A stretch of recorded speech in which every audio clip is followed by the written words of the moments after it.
Well, good evening again. You're on Street Talk.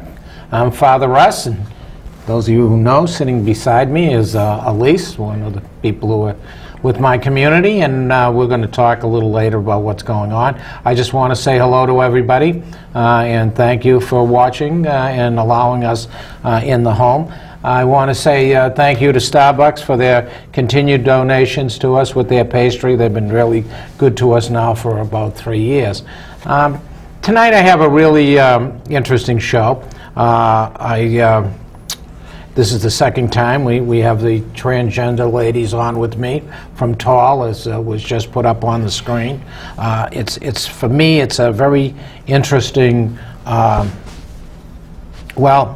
I guess interesting is not quite what I wanted to say in this sense that the situation with abuse and suicides and just recently that have been in the paper is very, very disturbing.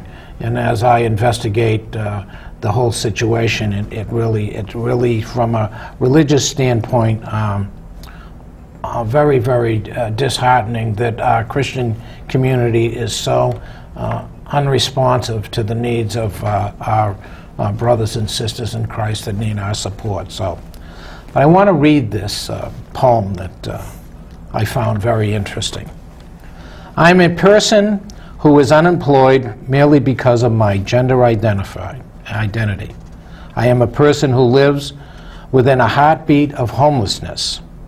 I am a person who might be reduced to prostitution to survive. I am a person most likely to commit suicide because I have no way to survive. I am a person living with despair of hopelessness. I am a person my family has abandoned and forgotten. I am a person my church tells me is damned. I am the person the military has asked me to, don't ask, don't tell. I am the person right-wingers think will molest women and children in their bathrooms. I am the person who has same values as other human beings. I am the person Barney Franks has asked to wait my turn. I am the person my political party wishes would just go away. I am the person who has spent countless hours educating in vain. I am the person who my political party claims still needs to be educated. I am the person my community has asked to not make waves. I am the person who advocates for equal opportunity. I am the person who believes in diversity. I am the person who believes people should be judged by what they do and not how they look. I am the person who wants to love and be loved. I am the person my one-time friends and acquaintances often shun. I am the person who works for equality for all marginalized human beings.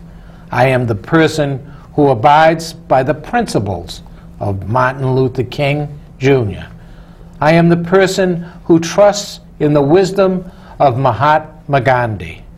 I am the person who finds solace in the love of the Great Spirit. I am the person who created to be free. I am the person who was endowed by my Creator to enjoy life, liberty, and the pursuit of happiness. I am the person whose potential should remain unlimited, yet has been marginalized. I am the person society has disenfranchised. I am the person who must work in stealth, lest I be fired. I am the person who has erected a wall around myself so as to keep my reality secret. I am the person other minorities have disinherited. I am the person elites within my community tend to disparage. I am the person who lives in your neighborhood. I am the person who attends your church. I am the person who works side by side with you wherever I am employed, if I am employed. I am your brother, sister, father, and mother. I Am Transgendered by Robbie Cohn. I thought that was a wonderful poem because I deal with, obviously, as an ex-prisoner, with marginalized, poor people, homeless, and the most abused, the hardest to climb and just live in society. I have several representatives sitting with me. And obviously, I have Elise beside me, across from me, Callie and Stacy. And tonight, this is a great poem. That's wonderful. That's wonderful, and it's wow. It's moving. Yeah, It's accurate. indeed.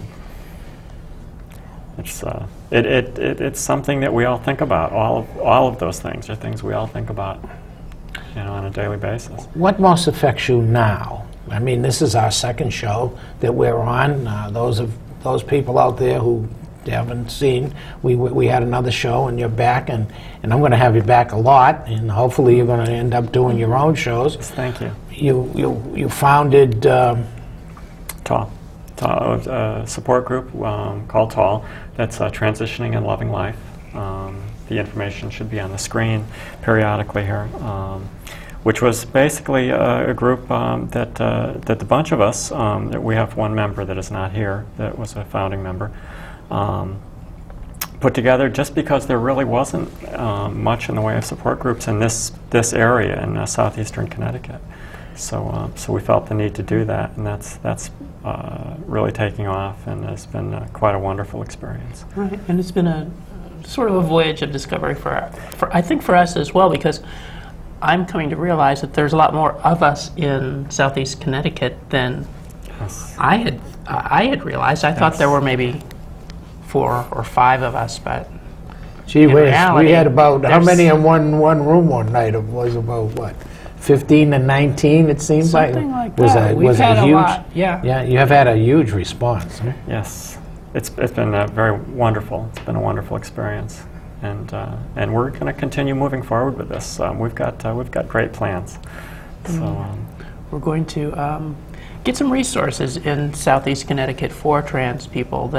I think our key issues, and what we've landed on as our key issues, are employment, housing, and health care for trans people. Healthcare's got to be a big issue. It's huge. I mean, it's got to be huge. It's huge. I mean, some of the statistics I read and just recently, frightening, especially in the mental health area.